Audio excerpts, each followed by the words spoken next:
Hello, and welcome to another episode of the Unifying Force here on the Virtual Cantina Network. I'm Dave, and as you can see, I am by myself on today's episode. We're trying something a little bit new on the Unifying Force. We're going to have what I hope to be a little bit of a series of these where we kind of get to know our hosts a little bit more and get to know a little bit more about the unification part of the Unifying Force is things that are maybe just a little bit further out there, a little bit further Star Wars adjacent, a little bit kind of unifying in our different fandoms. Because I'm betting if I have some other fandoms and Kat has some other fandoms and Geo has some other fandoms, I bet you guys do too. And I bet they, in some ways, can relate to your love of Star Wars and your love of this unifying force that unites us in there. So today I'm going to give you what I think was a treat, what was a total treat for me to make this episode.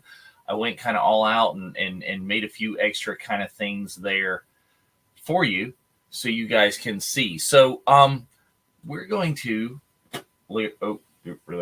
that way.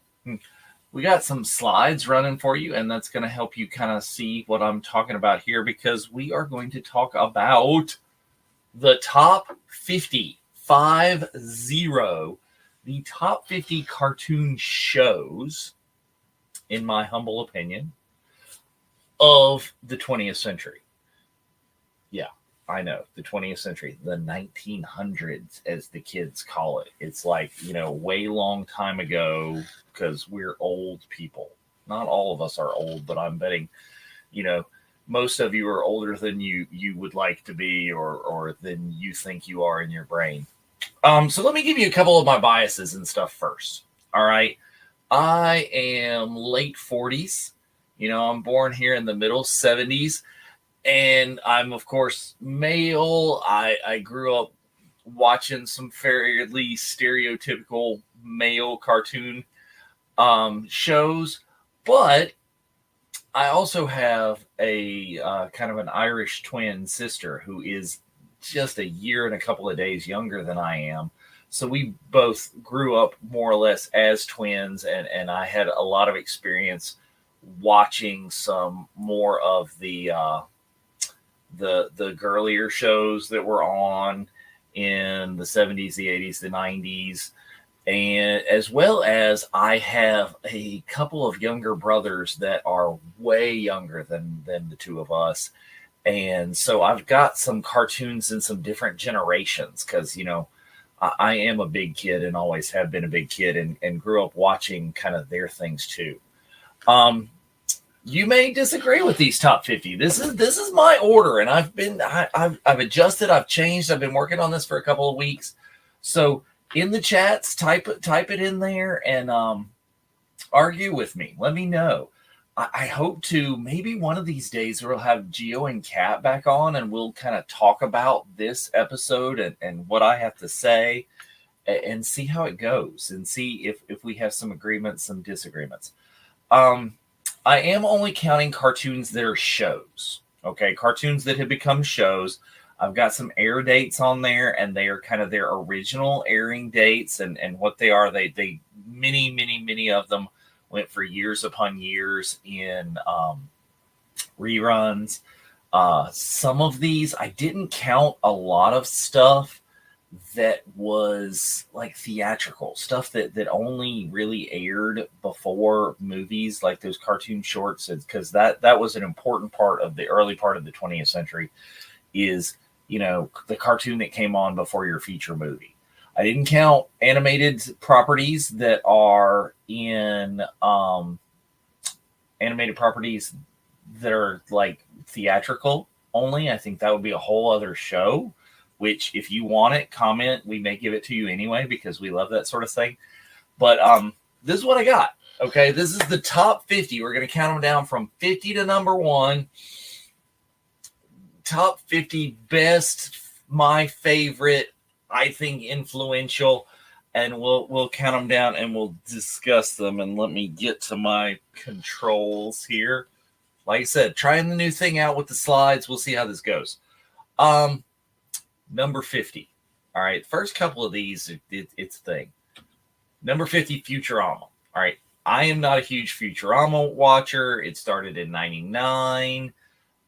A little bit beyond when I was a regular cartoon watcher. I think this should be higher and would be higher if we were doing this in top shows of the 21st century so far, right? I think just starting in the 99, this a lot of people watch this. This is an influential cartoon. It's only going to go up. But we just didn't have enough time with it in the 20th century for it to be a big thing. I know. Argue it, okay? But that's what I'm saying. 49, SpongeBob SquarePants. I know. Don't. Look, I love me some SpongeBob SquarePants. SpongeBob SquarePants is the go-to for my now 20-something-year-old daughter. All right, this was all it. We could sit down. This was something tolerable for me to watch with her. Okay. A lot of the cartoons of her era, I can't get, I don't do, but SpongeBob is one of those. Okay. I am going to call SpongeBob. All right. I'm going to call SpongeBob. It's the new Bugs Bunny for the 21st century. All right. But just started in 99. Like I said, his official run starts then. It's become a bigger thing. If we were doing this again, this is going to be way up there. And I'm saying that with high praise, calling this the new Looney Tunes and the new Bugs Bunny, because they've done such an amazing job with this, making it silly, making it cartoony, making it, the squashes, the stretches, the over-the-top humor and physical gags in this that the kids love. The children love it. There are plenty of cool characters that they collect and have to have figures and plushes and all that of. But it's got that original Warner Brothers style of adult humor just kind of snuck in the background to make it watchable for the adults that are watching along with it. So SpongeBob, I look forward to how much higher you would rank in when we do this again for the next century. Love that one. And I've lost my placement of my clicker. That's going to be a recurring thing. I swear to you. So 49 SpongeBob, 50 Futurama. These are ones that just, on the cusp, too late in the game. Batman Beyond. All right.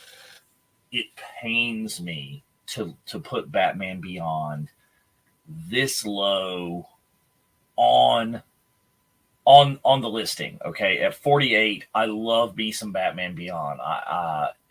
But again, it comes in right there at that 99. It only lasted to 2001. I hope and pray at some point we see this kind of thing again. We got a taste of it, just a taste of it in the new Flash movie where we got, Michael Keaton, Batman Gets Old.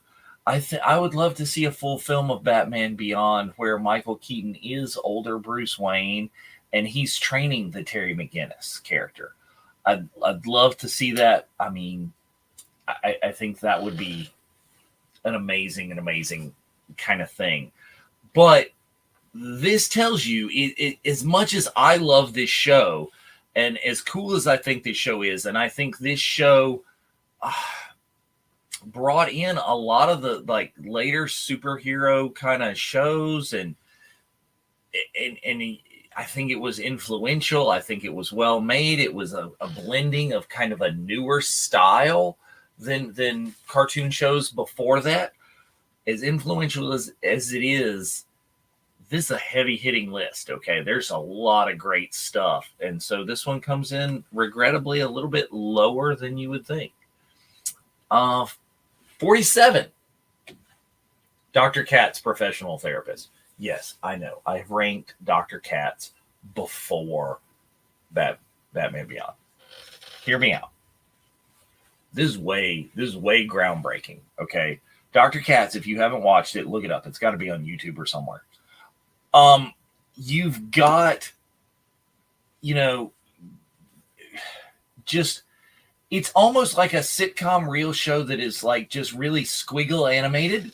And the squiggle animated was like a big thing in the late 90s there. It became a big thing. And from this Dr. Katz, it's just an adult humor. You've got a cartoon and animated series made for adults. Hugely important. I mean, and I think it deserves the spot that it is there was a lot of things there. This is kind of something that paves the way for more and more adult cartoons that we see, like Futurama, okay, like South Park, like, it's a different animation and different things. Is so I stand by my Dr. Katz, and like I said, please argue with me in the chats. If you watch Dr. Katz, great, you're one of the few, the proud. But if you haven't, check it out. Worth doing. Let's look at my 46. 46. Yes, I know this is the Star Wars channel, and I have rated Droids and Ewoks. Now, a couple of these I've paired. I've put these together. This is not like a 46 and 45, or no. Droids and Ewoks was the same cartoon, okay, people? All right. It's the same cartoon. It's the same production company. It's that kind. It's that. Right, there are cartoons out there, and there'll be some more later in this list, that it's pretty much the same thing. So I'm not going to give it 2 spots. I'm saying both of these occupy the 46 spot. They were great cartoons. They were good. We loved this, some Ewoks. We loved this, some droids. It's some continuing stuff. It satisfied a little bit of that hunger for more Star Wars that we all had after Return of the Jedi in 1983. But we were getting older as Star Wars fans there, and this isn't the getting older content that we totally wanted. Now, don't get me wrong. I still enjoyed them. I still love them. I think I actually own original cells from Ewoks. I've sought them out and purchased them later in life, pretty recently actually, but I have. So don't get me wrong. I like these cartoons. I think they're important. I don't think they're good, but again, it tells you how heavy hitting of a list this is, that this is down here at 46. 45. See, I'm playing fairness right here. There's a theme to this. Star Trek: The Animated Adventures, same thing. And it's really, I almost put this on the same slide with the other two, but that would have been blasphemy, and Notman would have lost his mind putting the Trek with the Wars. Star Trek: The Animated Adventures, 1973, 1974, it was one of those things that filled the gap between Star Trek: The Original Series and Star Trek: The Motion Picture. This had the entire original cast of the show, of the live action, doing the voices for this. That was amazing. It's the continued adventures. Without this, I don't think we would have gotten the movies, the feature films. It kept Star Trek going in the dark times. I don't think Droids and Ewoks did that quite as much. There were other things that brought Star Wars back out. The EU, the Zahn novels, a lot of other things. I don't think droids and Ewoks were it. But Star Trek The Animated Adventures, I will argue with you, very well could have been what continued and kind of kept this franchise alive. Not a very long running thing, but still in reruns for a very long time afterward, and kind of had a resurgence once Star Trek was on the motion picture screen again, and when Next Generation came out and was on TV. Huge resurgence in finding these episodes. So something I think was super important at the number 45 here. 44. 44 is, I almost put this with like two other shows, but Silverhawks. Silverhawks is one of those shows that we made a cartoon to sell you toys. That's what it was. It really was. It's like, let's create a new character. Oh, like this dude. Oh, like that dude. Oh, like the guy that spins around. He has a new thing. What's his gimmick? What's the get? As Silverhawk. Now, completely cool. I mean, chrome people that had pop out wings, and a cowboy that plays like a sonic guitar and has his own like hawk plane that the rest of them ride. They were cool toys, man. They were. But Silverhawks, a little bit short on the plot, other than, hey, buy my toys. and there were a lot of those in the 80s, the 90s. I think even our friend Mr. Lucas is probably who kind of created that concept when we got the Star Wars Kenner action figures. But some of these, Silverhawks is one of them that brought it to the forefront. There's a ton of others. Jason, the Wheel Warriors, is all sorts of things that would have that same kind of concept. But this is one of them. So let's look at number 43. 43 right here. Oh, the teen drama and the teen angst and the sarcasm is strong with this one. I mean, Daria continued the live action tradition and the teen movies of the late 90s, the teen TV shows, this is animated My So-Called Life, except more sarcastic. It really, I was out of high school at this point when this show came on, but I was like, that's high school right there. There's a lot of truth in Daria. I think Daria, the people that watch Daria are the people that grew up to watch How I Met Your Mother. They're the people that were watching Friends in that age group. So I think that makes Daria an important animated series. It was another one of those things that was made for a specific generation. It's like Dr. Katz was there for when you're older. This is your teen angst, your teen drama animated show. And I think it's important because of that. I think it deserves its spot right here at 43. So let's look here again at 42. All right. Any cartoon that was created in like 1959 and we are still talking about in 2024. That's some stuff right there. I did a little bit of research on this show, and I showed this listing to some kids today. Is to like this generation, elementary school children in the cartoon age, from like 6 to 10, 6 to 11, somewhere in that, and they've heard of Rocky and Bullwinkle. Now, a less smattering has seen the show, but they are aware of Rocky and Bullwinkle even to this day. And for something that came out in 59 and was still airing on the regular, because I watched this in the 70s and 80s, like as part of my daily, if not weekly, cartoon routine. I think it came on as one of the first cartoons of the afternoon. Like when you're home on a sick day and you've just finished up watching The Price is Right and you've talked your grandma into not watching her stories or watching her stories in the other room while you're sitting there on the main TV. And this is one of the first cartoons of the afternoon. Came on at 12:30, 1 o'clock in the afternoon, and you started your afternoon of cartoon goodness with the Rocky and Bullwinkle and Friends. Super important. I think that's good, and I hope it keeps going for a couple of generations. I mean, this is going to be a recurring theme, I think, with a lot in the list, that the live action of this didn't really take off. Hollywood will make a live action of anything, and it doesn't matter if it's good, bad, or the other.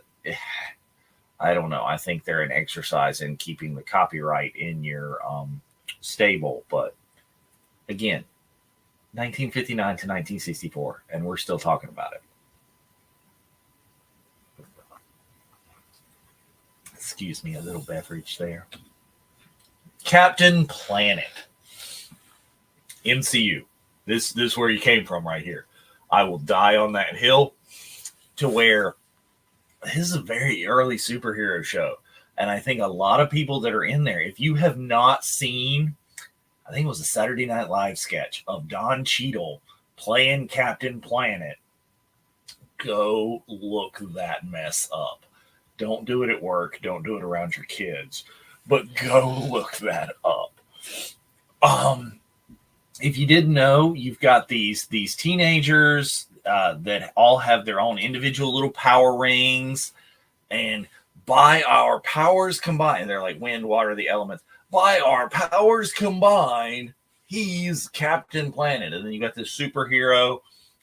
Nothing says more 90s than an environmentally based superhero, right?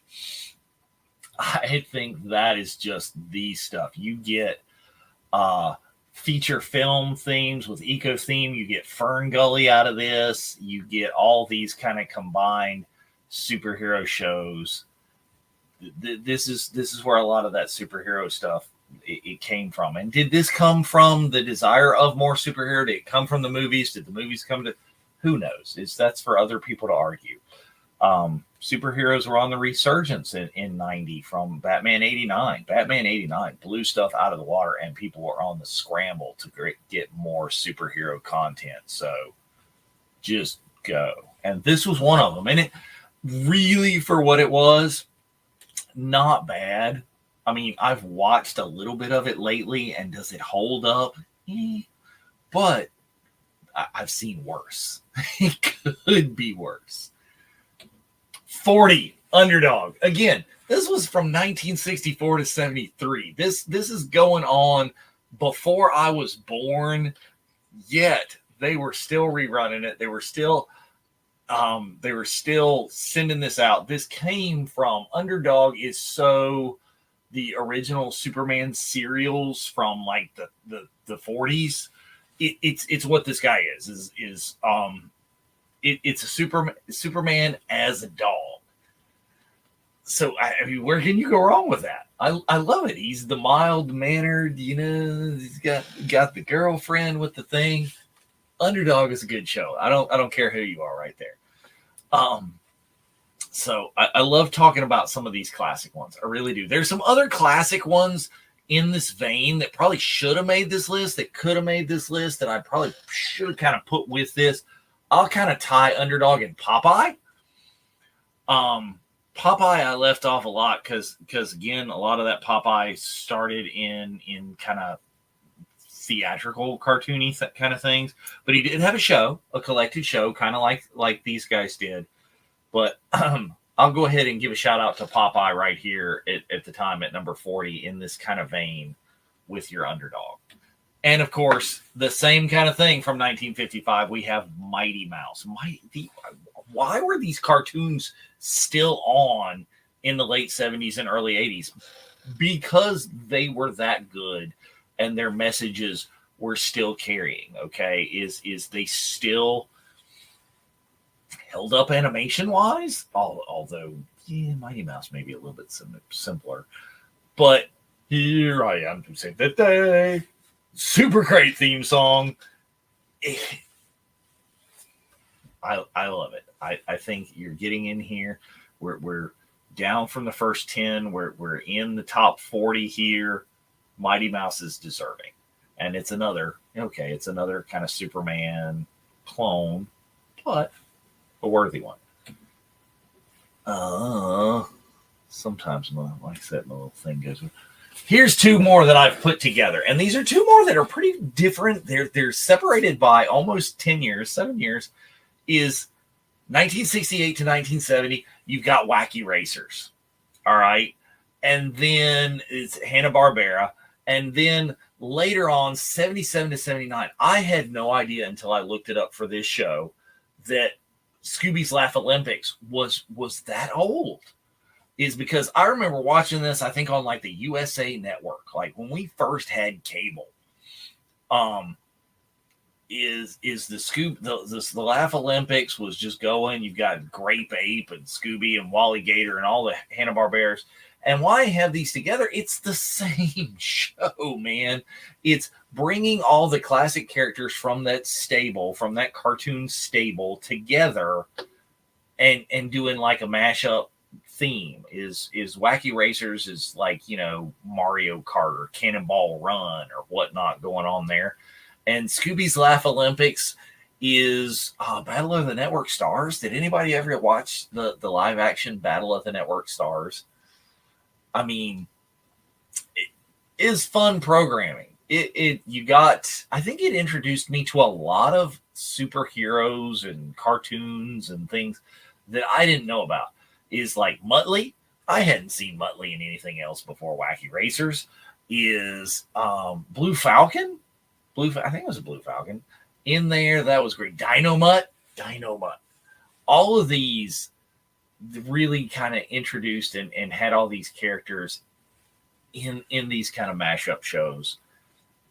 I love them. I think they're really cool, important kind of thing. Let's see what we got next. Shirt Tails. Do you remember the Shirt Tails? I was exposed to the Shirt Tails from, do you remember when Hardee's had like toys? Hardee's restaurant. I don't know if they did it on the West Coast for Carl's Jr. because I think that was when Carl's Jr. and Hardee's were different things. But the Shirt Tails are these cuddly, cute little guys. Again, this is another cartoon that was made to sell us stuff, man. We got these little, I think they were about like this big. They're wearing little t-shirts. They had little powers or little jobs, the things, their specialties, the things that they do. And they're just cute. And they have little personalities, and it's just about selling you stuff. He is in there. I liked it. Why did this make it way higher than Silverhawks? Because it was a lot earlier. It's like 1982, and this was a concept of doing it and selling it. And in all honesty, probably because I was much younger when this came out, and I was in like the stuffed animal phase and position. So again, that's some of my biases. It might, if you're a little bit older than that, you're going to rank Shirt Tails lower because you don't remember it, or it was like thing. And I'll go ahead and toss it in here. I did not find a good image for it. I'll talk in like the Monchi-Cheese. Who remembers the Monchi-Cheese? Monchi-Cheese, Shirt Tails, same show. It's like sell us some stuff and little cutesy plush deals. What do we got? 36, Speed Racer. Would we have the Night 2000? Okay.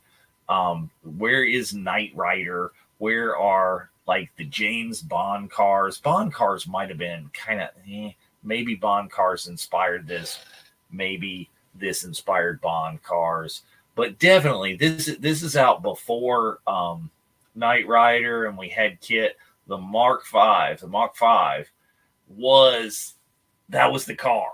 That was the thing. It's like, I wanted that. I mean, this dude, you punch the things on the steering wheel, and he goes underwater. The buzz saws come out, and they cut down the trees or the obstacles and the things in your way. This is important, and this is ranked high here at 36. Because this is bringing, some Japanese animation to America. Okay, these were dubbed. These were dubbed not the most amazingly, but it was stylized. It was stylistic.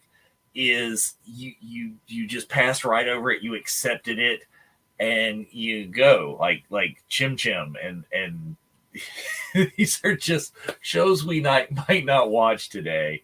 Well, who did they have? Who did they put in the live action for this? Was this Freddie Prinze or was this like Matt LeBlanc? I don't remember.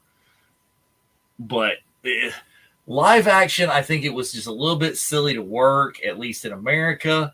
But I think this is a super important cartoon on the list. Bringing that kind of anime, really early anime style. I think really early anime style. Anime buffs may correct me and no, they've been doing anime since 1847. I kid. But this was one of my first exposures to an anime style cartoon and something that came over from Japan. There are some other ones, but this was an early one in there too. So I think worth the mention at 36. 35, the Powerpuff Girls. I showed this to children today and they went nuts. They're like, yeah, I know the Powerpuff Girls. They're amazing. Rock on. Girl power in cartoons, super important, super great. And I mean, I know it's probably a selfish kind of thing because it's consumerism and we're doing this to market to children. Powerpuff Girls, it's selling the show. It's not selling as much of just a merch thing, but yeah, there's Powerpuff Girls merch and we want you to buy it, and that's the thing. Still important in there. This is a very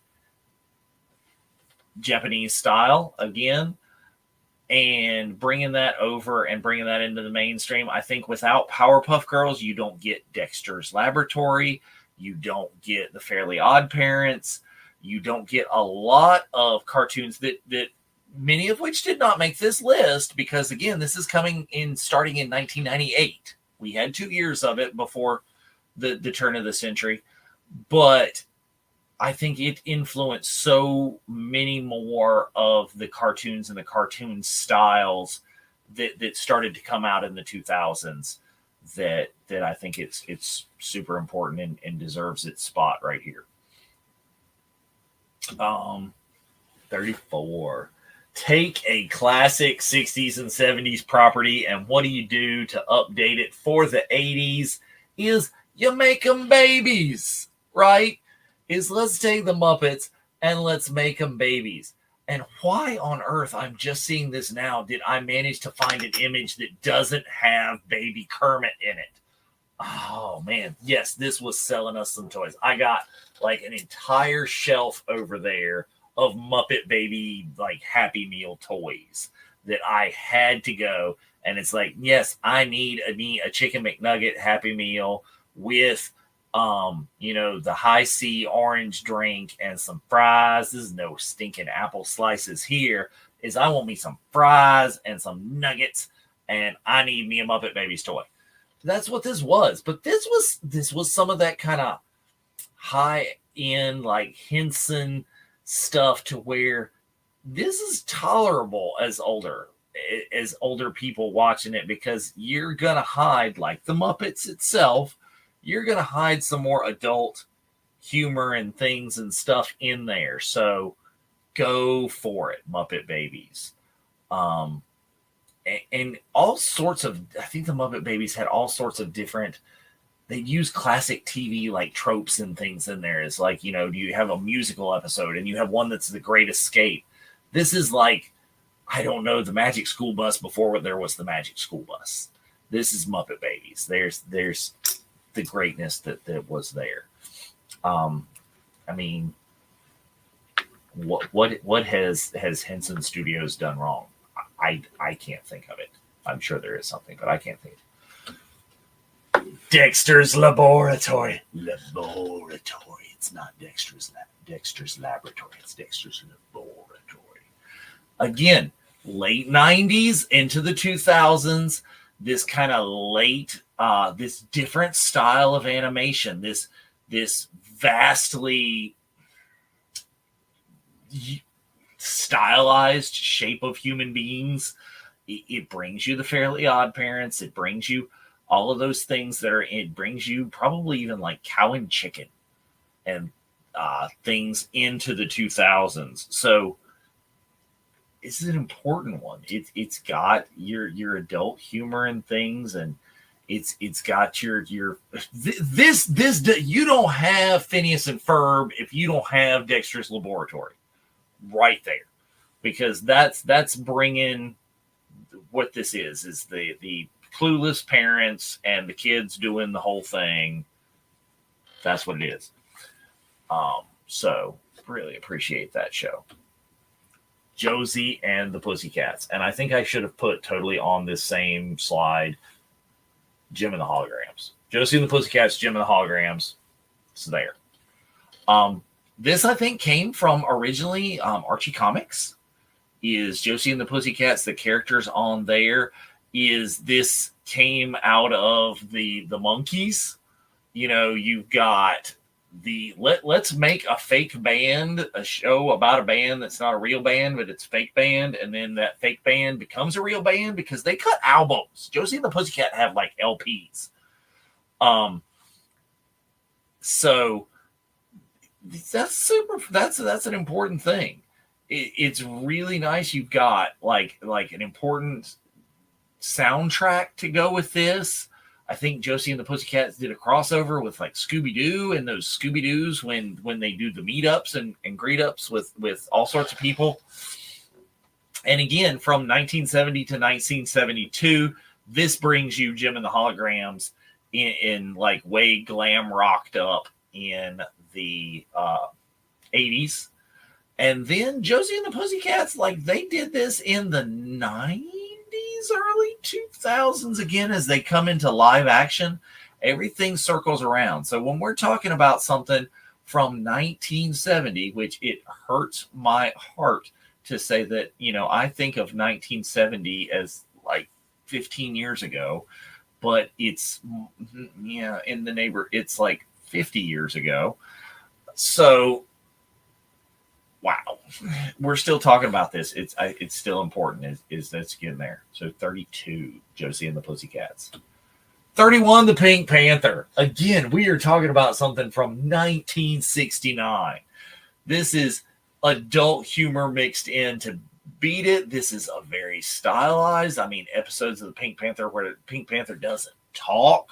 You've got like your Inspector Clouseau character, and very adultish kind of deal. But then, they kind of remake him as Neon and stuff for the late 70s. Because, 1978 is it's pretty darn close to 1980.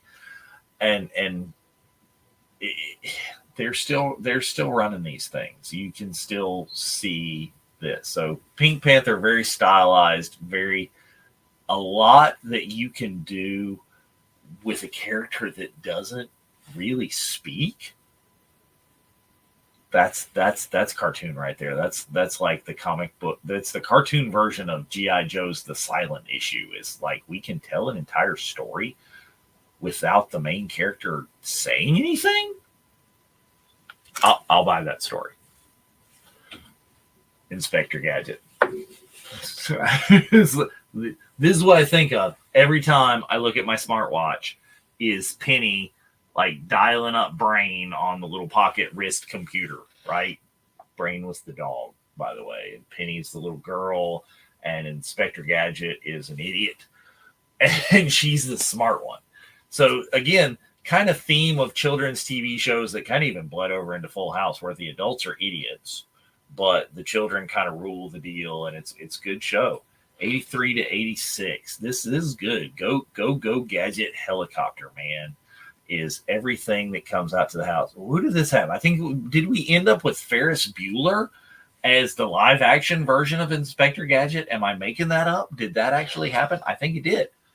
So, kind of influential. Like literally, I think this is one of the things I'll credit, Star Trek with the flip phone. The original series as communicators became flip phones as engineers did it. But I am fully convinced that the people that made smartwatches were watching this as children.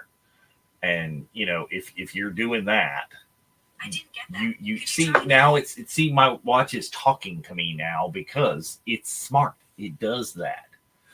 And that's the kind of thing. She's doing everything that she could. I think that's great. So that's your 30 spot. We got 30 more of these to go, man. And I'm going to probably go a little bit of speed because I'm sitting here at like 40 minutes into this show. This is going to be a long one. Number 29, Animaniacs. Pay for play. Adult humor. Absolutely Warner Brothers, because this is Warner Brothers. Important enough. I love the work of Maurice LaMarche. There are others that I can't think of the name right now, but the Warner Brothers and the Warner sister Dot, so much adult humor that make this tolerable. Like, I was watching this cartoon when I was way too old to be watching cartoons, okay? And it held up, and it was great. I still say things like, hello, nurse. This is one of those things that we talk about a lot that's meme-worthy, quotable, before it's meme-worthy before there was meme-worthy, right? Is all the things. I can say the countries of the world and the capitals of the 50 states from Singing from Animaniacs. Had an important, like, soundtracky kind of version of it. This is good stuff. Love me some Animaniacs. 29, getting in there. Garfield and Friends. Now, I have created... Garfield and Friends comes from a comic strip. Jim Davis, an amazing artist, I think went to the University of North Carolina at Chapel Hill. Boo, hiss, Tar Heels. But also cartoonist from small town Indiana. That really made this. There's other shows that could be on here, like Heathcliff and Friends is coming out at the same time. Heathcliff and Garfield battling head to head, going to town. This gave us so much content. You know, Pookie the teddy bear there, Malin Nermal to Abu Dhabi. And there were a lot of Barnyard Friends, the Ann Friends. There was this whole other show that happened on Garfield and Friends about these barnyard characters. So this spawned, and I think they're getting ready to make it again. Are they making another like Garfield live action movie now in 2024, 5, whenever? So tell me that this isn't important if they're still mining this property and it's still working, right? So I think that one's good. Rainbow Bright. Who remembers Rainbow Bright? All right. And again, this is another one that I should have included some more stuff on. Rainbow Bright should have Care Bears right there beside it. Okay. Or Care Bears could have been in with Shirt Tails because it was the same kind of thing. But I think Care Bears is more important than Shirt Tails, and it's higher up in this list right here with Rainbow Bright. It's a property kind of. Rainbow Bright's more of the property for the girls, but Care Bears went over. I mean, I had Care Bear plushes, and you know they had all the different ones with the different personalities and the different powers. And you know, Rainbow Bright, they got a horse. Rainbow Bright gets you Punky Brewster, Soleil Moon Frye, and I still, kids, when they show up and like all dressed in multicolors today, it's like, what's up, Rainbow Bright? How you doing? And they look at me like, you're old. What do you mean? Who's Rainbow Bright? I don't know what you're talking about. But this whole series of cartoons, the Strawberry Shortcake could be right here and there. This is ones made to sell product to girls. Sold a ton of the Strawberry Shortcakes, the Polly Pocket, the Rainbow Bright stuff. Important. 27 right there. 26. Ooh, this one is so much higher than Silverhawks because it sold so many more toys. And I mean, people are fan casting a Thundercats movie now. It's like, I will buy some of the fan cast, which is you give me Jason Momoa as Lion-O, and I am in the theater. Okay. I still look on eBay for, a replica sort of Omens. Yes. By 1990 rolled around, I really probably shouldn't have been doing this. I probably, made it as an excuse to have my little brother get the Cat's Lair and the Thunder Tank. But it held up well enough to where, yes, little kids loved it, and he had all the toys, but I really wanted to play with all the little toys that he had. So Thundercats has got some good stuff, and it had some, they made kind of an anime a serious kind of anime style reboot. I tolerated that one. Then they made this like gosh awful like kitty not well animated super non-serious like snarf there was like oh.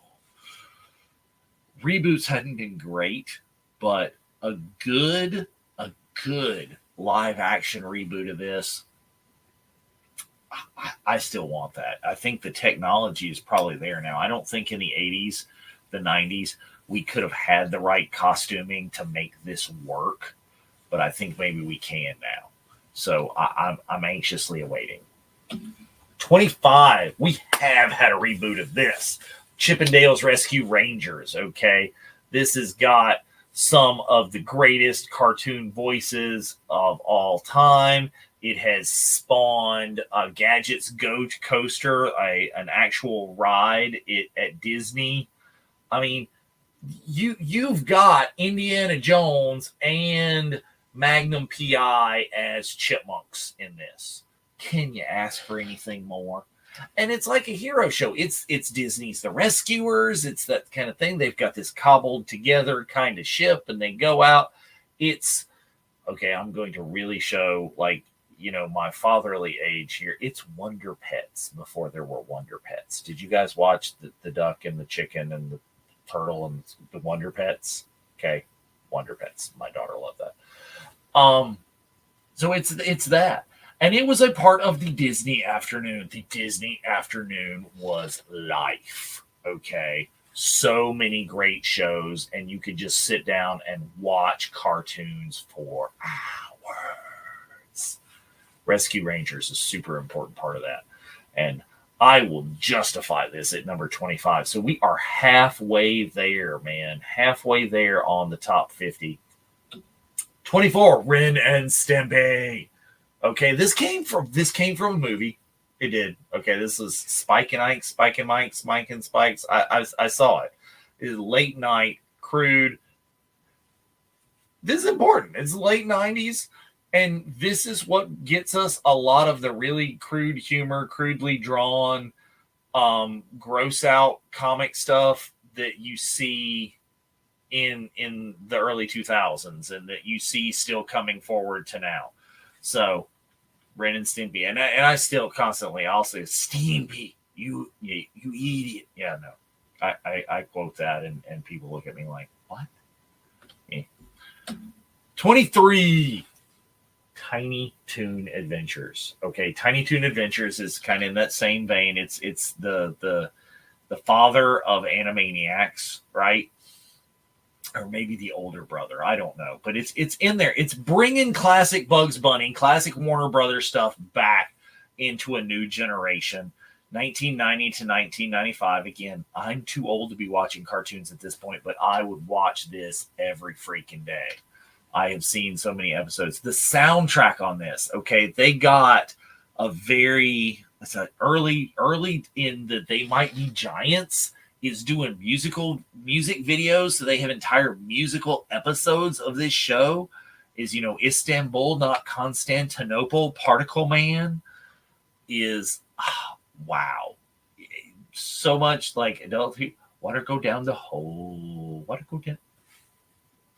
And really a really nice, smart update on the Looney Tunes. And I think a great cartoon. I really enjoyed it. 22, the 90s X-Men. We would not have the X-Men movies if we did not have this cartoon. We would not. They've brought a reboot of this. They're doing like X-Men 97 to this day. These are the classic versions of this character. This is what, Gambit should have looked like in the movies. This is the suit that we all want to see Hugh Jackman wear in the next Deadpool movie, right?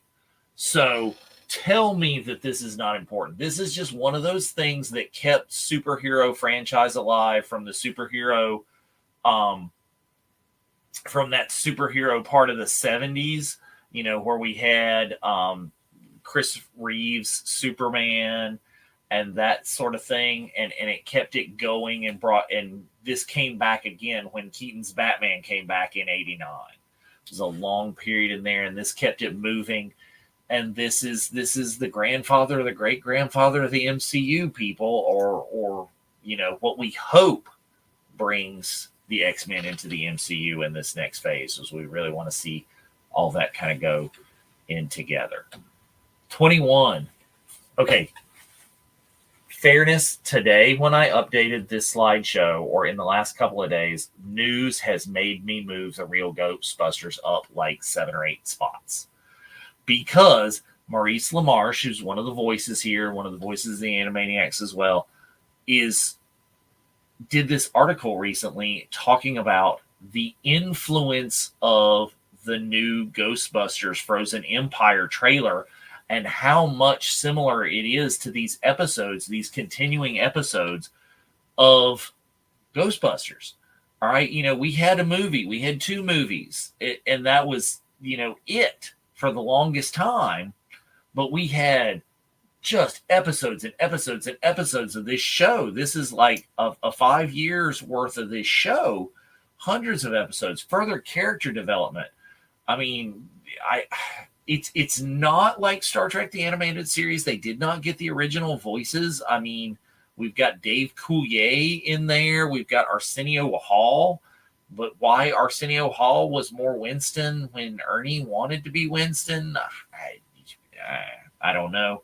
But when the new trailer for Frozen Empire comes out, and they're talking about the influence of this cartoon influencing that movie that is coming out now,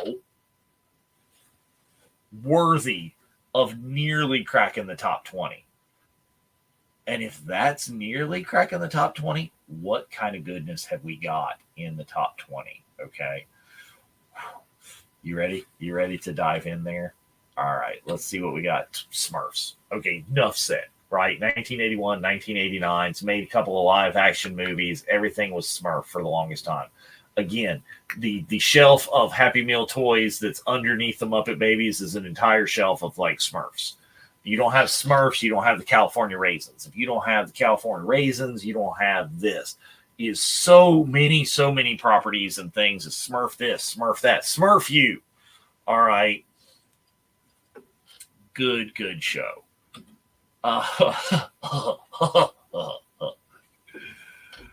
Yes.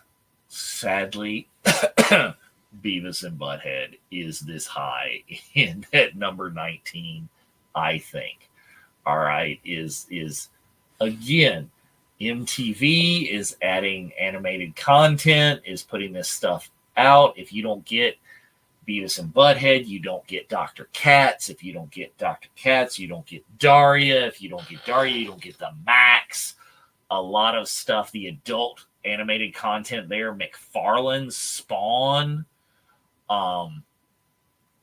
lots and lots of stuff in there. Beavis and Butthead Do America. I mean, they made this into these little shorts that they played between videos. Do you remember when MTV played videos? Children, ask your grandparents, because that's how this is at this point. But I think you got to give it to Beavis and Butthead. You got to give it to Mike Judge here in the 90s there. Important. This one. Of anything else we've talked about, sometimes they talk, sometimes they don't in there. I think some of the better episodes are when Tom and Jerry don't talk. This is content from 1975, man. And I think that's just when the show itself was airing. There's way more Tom and Jerry. But kids today, Tom and Jerry, well, we know Tom and Jerry. I watch Tom and Jerry all the time. I think they've done a live action of this. I didn't watch it. I couldn't.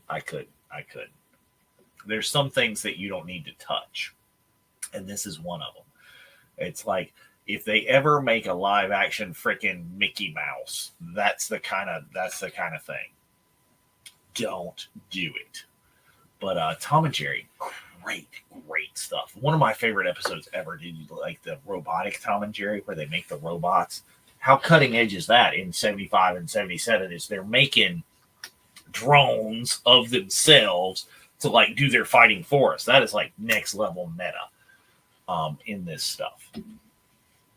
Speaking of next level meta, speaking of the future, I mean, I think we should be driving freaking flying cars right now compared to the Jetsons. So the Jetsons and the Flintstones have got to go side by side.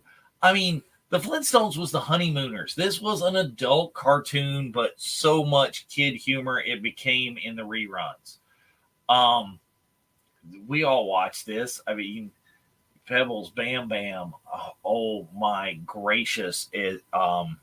What is John Goodman playing Fred in the live action? That is one that worked. I think I'd love to see like an updated Jetsons. What do you think the future is now? Did we think we'd have flying cars, machines that dressed ourselves, robot maids? Yeah, we did. And we still think of the Jetsons as the future, even though the Jetsons should have been in the past by now. Or George Jetson was already born or something like that. But yeah, when is this happening? I want my flying car, damn it. So influential, I think still, and still a version of the future that we'd like to see. Here it is. I told you, I promised you it's there. 1997 coming in on the cusp. We had 3 years of this. This is high, but I think would be way higher in how meta it's become, how many things, predictive, how many controversial topics that this still will tackle in a completely irreverent, completely inappropriate, devil may care sort of way. I thought at the time I was a student of animation when this was coming out, and the new style of this animation, this kind of cut paper computer animating, it's like, this is some stuff right here. So super important stuff, South Park. If we do this one again and we do the top cartoons of the 21st century so far, I think you're going to see South Park even higher because it is still going. It is still relevant. That's a difficult thing to say about a cartoon show that now is like 1997 was a long time ago now, way longer than I care to admit. Pokemon is still there. Children love the Pokemon. I teach elementary school, and they are bringing the Pokemon cards hand over fist. I teach a Pokemon enrichment on how to play the trading card game. The original series of this has gone on, the worldwide phenomenon that is Pokemon Go. I have adult friends now, and me, who like will go around and raid battle together with Pokemon Go. This cartoon started that thing. It is deserving of the top 20, the 15, super important. Everybody still knows what it is. It's all out there. I mean, this spawned the Detective Pikachu movie, okay? You get Ryan Reynolds playing like a yellow mouse. So tons upon tons of stuff going on with Pikachu. And I didn't know until I started researching this. The IMDb says that just ended in 2023, the original series. I wonder what they're going to do with that. Scooby-Doo, where are you? It could easily go higher, but there's so many good things. Scooby-Doo's been around since 69, 78. Scooby-Doo has crossed over with Batman. He's crossed over with the Harlem Globetrotters. He's crossed over with Josie and the Pussycats. He's got all of this. You've got your soundtrack in here. You've got the guest of the week with the famous celebrities. I mean, Laurel and Hardy, Casey Kasem, like one of the original voices in here. This has gone into live action with, Freddie Prinze Jr., Matthew Lillard. Matthew Lillard is the perfect Shaggy, other than my friend Steve. My friend Steve was the perfect Shaggy, but other than my friend Steve, Matthew Lillard embodies a cartoon character, and that is one of the live actions that I think has even brought this to a bigger generation and important. So yeah, go watch you some Scooby-Doo, man. Any Scooby-Doo, like the new Scooby-Doo, the old Scooby-Doo, go watch you some Scrappy-Doo, man. And people can argue with me about that, but even some Scrappy-Doo is, even bad Scooby-Doo is still good Scooby-Doo. Okay. Voltron, Defender of the Universe. Don't you tell, there's but one Voltron. Don't ask which Voltron. One Voltron. Lion Voltron. Right there. Okay.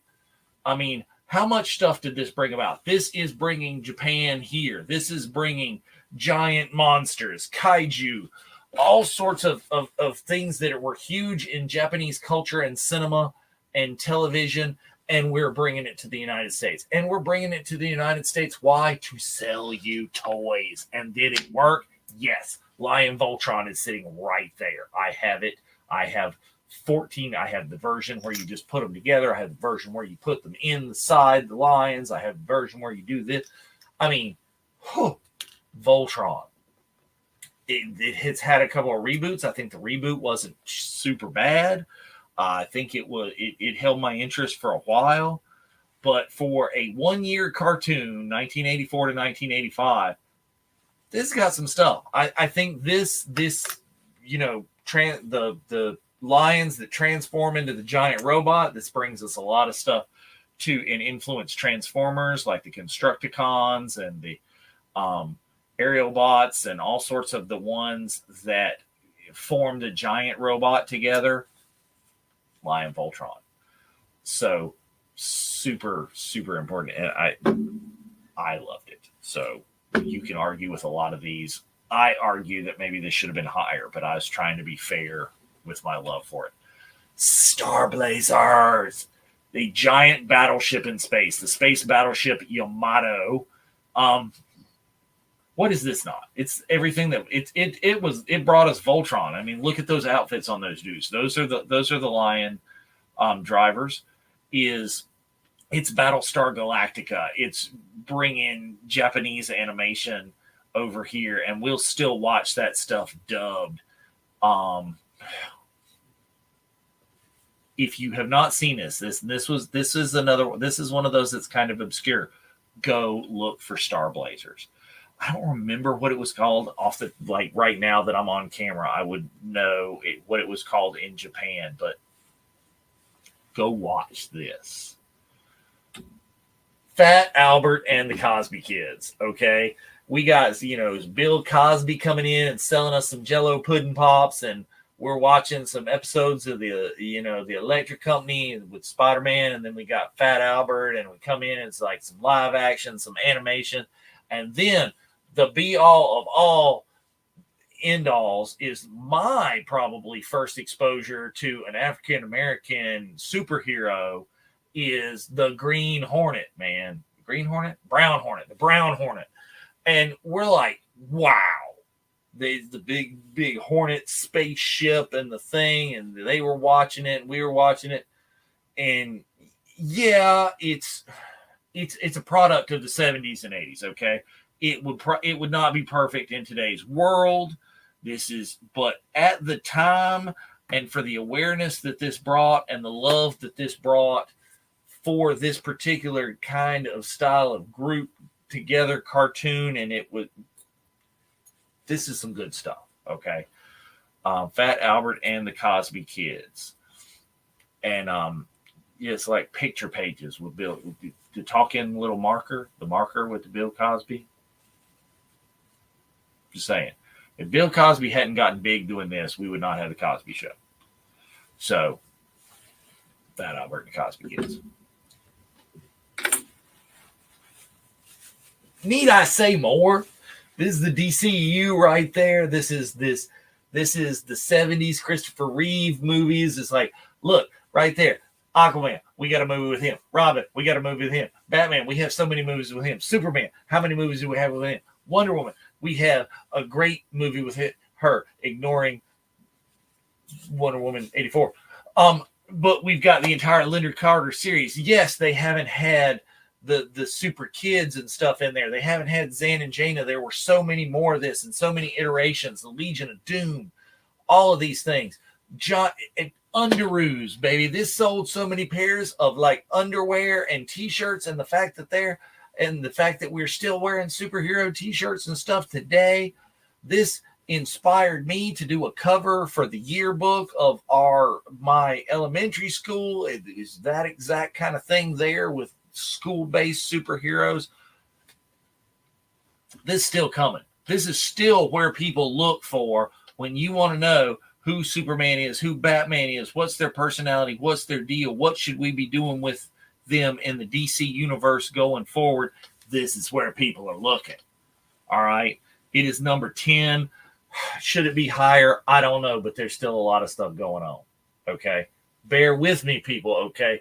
This might be one of those shows that y'all have to watch in more than one part, but I am finishing it up. I'm at 105. I'm over my time, but we got to finish the top 10, and we're into some serious mess right now. Okay. Number 9, DuckTales and Darkwing Duck. Disney afternoon was life. You throw in Tailspin to this. You throw in some Rescue Rangers. Whew.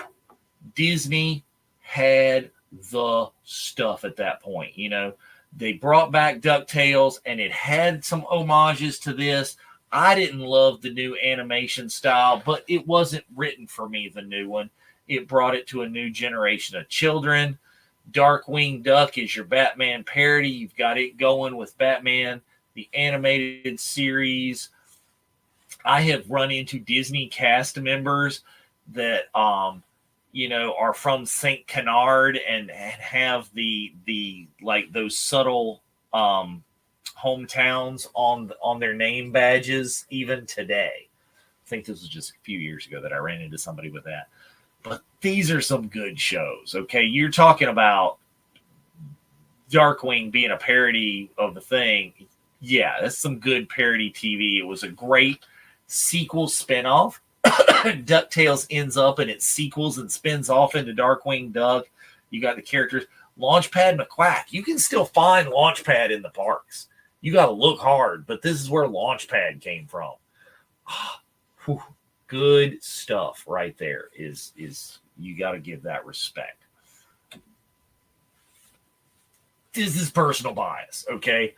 Probably like the second toy I remember getting as a gift. I remember some other toys. I remember toys before this, but like the second toy that I actually remember might have been the first toy that I actually remember getting. And I don't think that date is right. I don't think I updated. I think this was copied from somewhere else because there's no way that He-Man and the Masters of the Universe. Filmation was not around in 73. Ignore that. That is wrong. But this was a show to sell us some toys, and it sold us some toys. I mean, literally on the other side of this computer screen, I have a table set up with Castle Grayskull and Snake Mountain and like the Horde slime pit and all that stuff. This has influenced filmmakers that are making films today. Kevin Smith rebooted Masters of the Universe just a couple of years ago during COVID. He played voices in there, him and Jason Mewes. Jason Mewes is Stinkor.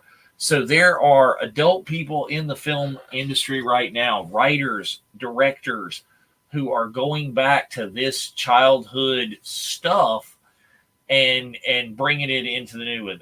I didn't mind the live action, okay? The live action had Courtney Cox in it. Dolph Lundgren is, and this was good property. Like I said, is to my parents' dismay, I think my uncle got me a He-Man figure for one of my birthdays, and it created a monster. It created a humongous kind of collecting binge.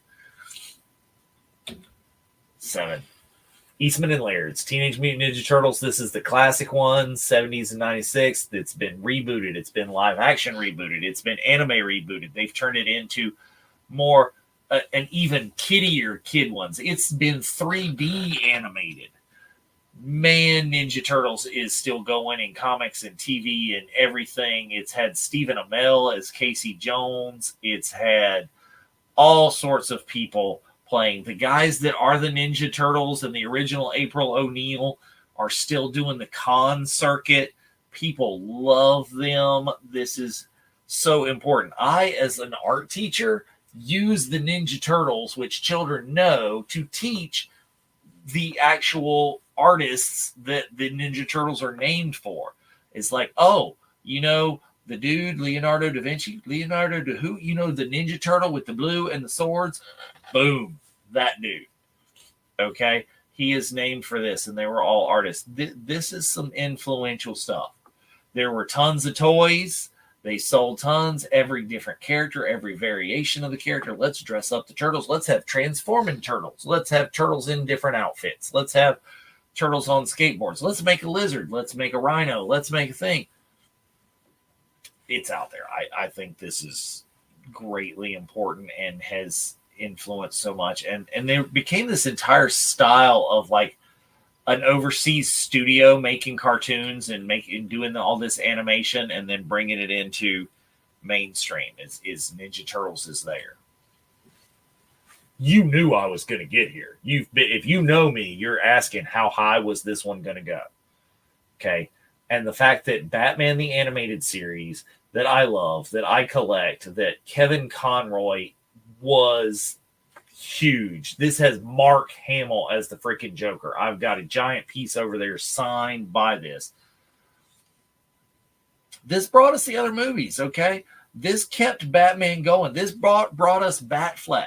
This is why Batman came back after it was just not so successful with the Kilmer and the Clooney, right?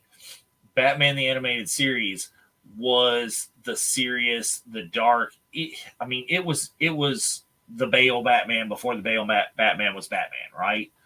It took it from the silly, campy, kind of the second Tim Burton Batman.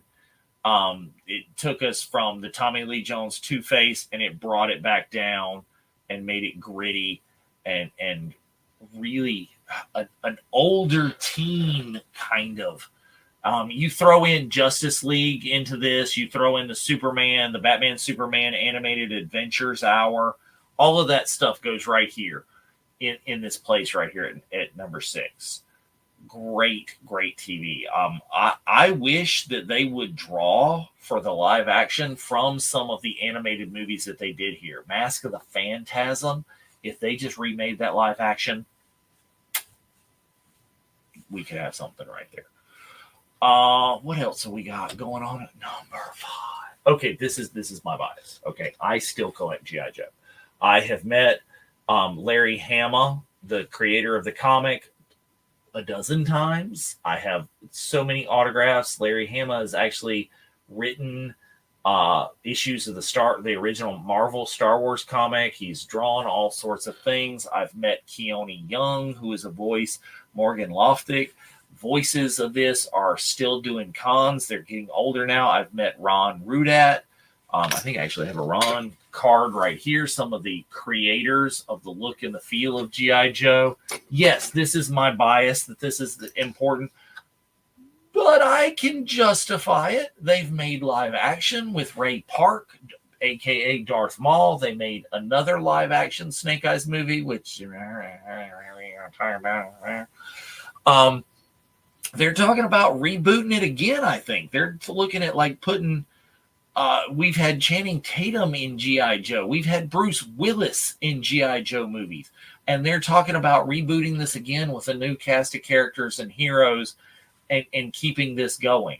Without G.I. Joe, this is one of those original ones that's selling us some toys, right? Selling us some toys. I don't even know how many figures I have.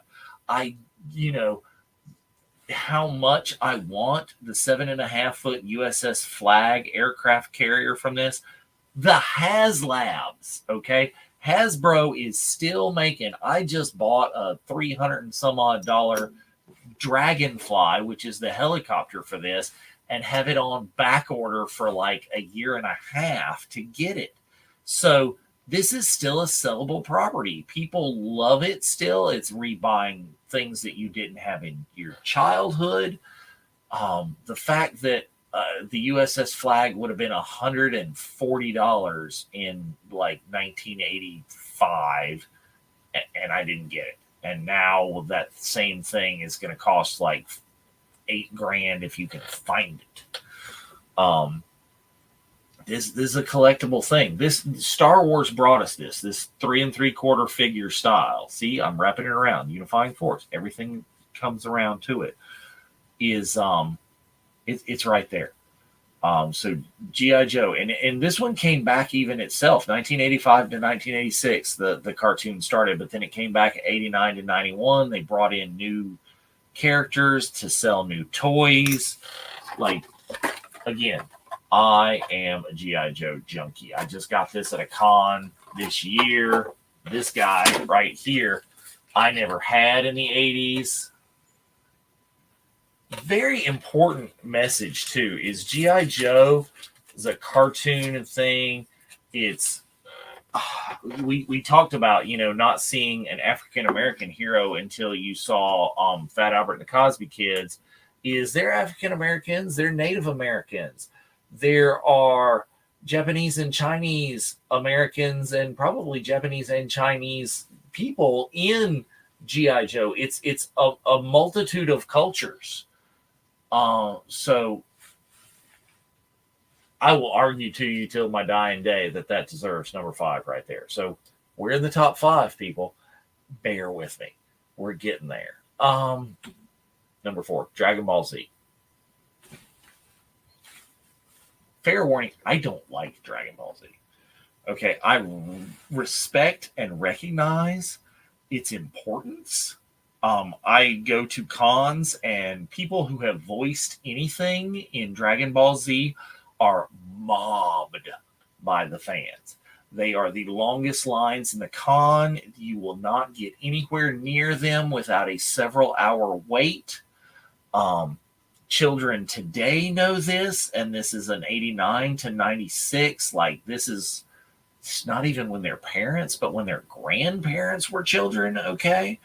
And this is anime, man. This is bringing anime into American television, American cartoon shows. Without Dragon Ball Z, do we get Cowboy Bebop, which we've had a number of Star Wars Rebels voice actors are in Cowboy Bebop, as well as Star Wars Rebels. This is very important. This is an important thing, even though this is not particularly my taste. I'm gonna recognize it and rank it above G.I. Joe. I think it's even more important and is even more of a global phenomenon than that, right? So Dragon Ball Z, right here. Old school Warner Brothers is me. I love me some Disney. I go to Disney all the time. I respect the mouse. Why is the mouse not in this? Because at this point, the mouse was not really doing his own TV shows, right? Mickey and Minnie, I've got DuckTales and other things for Disney, but was Mickey and Minnie, their presence was movies. It was features. It was that sort of thing. This was before Mickey Mouse Clubhouse, the 3D animated thing. That's in the 21st century. That's the 2000s, man. Bugs Bunny, Looney Tunes. This is where I was exposed to classical music. What's opera doc? The Rabbit of Seville. All of those things come from this. This is 1985 to 1986. It went under more names. This is just the Looney Tunes Comedy Hour. There's the Bugs Bunny and Roadrunner show. This was the last of your Saturday morning cartoons, right? This was a full hour right before Soul Train came on, at least on the TVs here. This is what you got to in like the 10:30, 11 o'clock, 11:30-ish area on Saturday morning. It's what you would wrap up as a nice, palate cleanser to get you ready for your day and your Saturday to go play baseball or go play in the creek or outside or whatever else you did. And the adult humor behind it, the amazingly simple yet complex backgrounds and humor and comedy in Bugs Bunny. And children know Bugs Bunny to this day. The reboots of Bugs Bunny, the animated reboots, I don't know. But we have gotten some really cool things. Space Jam out of this. Bugs Bunny playing basketball with Michael Jordan. Okay, don't get me started on the new one. But again, that's bringing it to a new audience, and this continues to do that, and it continues to be relevant. And like in the 90s, who did not wear Bugs Bunny and the Tasmanian Devil dressed up as Crisscross with their clothes on backwards? Who didn't? Who didn't have that? Who didn't go hang out at the Warner Brothers store, right? Warner Brothers Studio store and the Disney Studio store at opposite ends of the mall, like fighting each other like Coke and Pepsi. So really good, really influential. If that's 3, what on earth could be 2? What's more important? What's more influential? What's more meta and teaching and learning and important than Bugs Bunny? Boom. The Simpsons. 1989. Now listen, I know that some of the ones that were later I didn't include as high. A lot of them I pushed back. But 1989, we had a lot of Simpsons in here. And the Simpsons, since the 2000s, is kind of petering off in popularity, but it is still out there. It is, I mean, where did we get President Trump from first? It wasn't real life. It was on The Simpsons, man. How meta is this? It is a snapshot of our culture over and over and over again. And not only is it a snapshot of what's going on, it is predicting the future. It is where we got.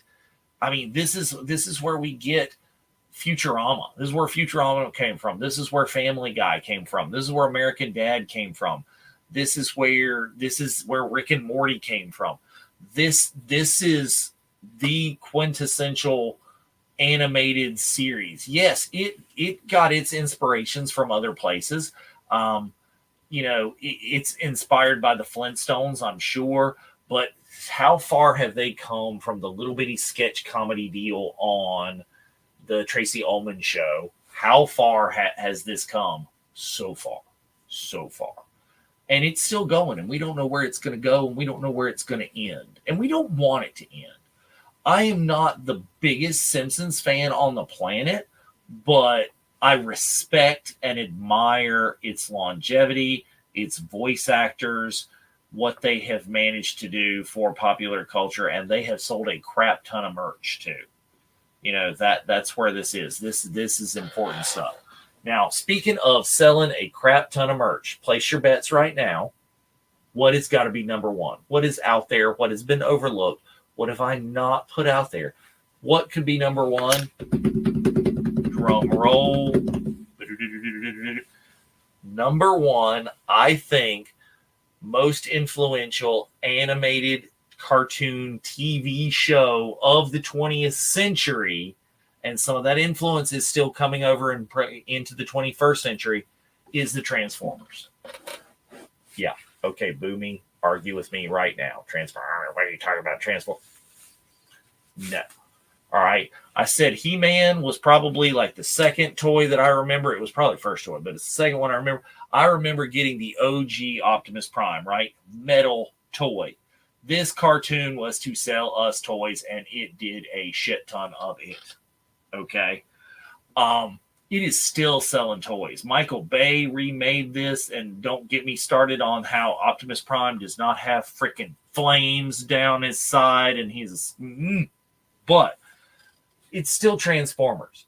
The original Transformer show, 1984 to 1987, it sold us a ton of the Generation 1, Generation 2 Transformers toys, introduced us to these iconic voice actors, okay? Peter Cullen is still the voice of Optimus Prime today, okay? I took recently my OG original 1984 Optimus Prime and had Peter Cullen sign it at a con. And it was an amazing, just humbling, like childhood experience to meet this man after all this time. still, and he's the nicest man on the planet. And he had humongous lines. Like, this is a 4-day con, and I had to wait until like very late on day 4 to actually manage to get to him. So, I mean, the original Transformers movie, in addition to the original voice cast from the show, you add Leonard Nimoy is a voice on there. The Micro Machine Man, I can't remember what his name was, but he was huge at the time. Orson freaking Welles is a voice in the original Transformers animated movie. All of this just tells you what a huge juggernaut. They are still selling Transformers toys. They just came out with the Transformers Beast Wars movie, the Bumblebee movie. They've added Shia LaBeouf. They've added, Megan Fox to this. They've added Donnie Wahlberg. All of these people in Michael Bay's directing, all of these things. I'm saying that Transformers isn't done yet. It is still going. What is the next iteration? What is the next thing they're going to do? They're going to keep doing things with Transformers. It is, it's this close to being like a third, it probably is a third generation kind of thing, is people, you've got, and to some extent, Transformers, probably more so now than it was originally, but it's not boys' toys. There were, they added a few, just like G.I. Joe, there were a few female Transformers. It was more of a boy show to begin with, but I know a ton of younger girls now who are dressing up and for Halloween as Transformers.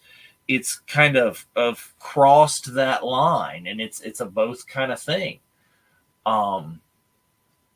So I think it's huge. I think it's super important. I think this is where this is the most important cartoon of the 20th century.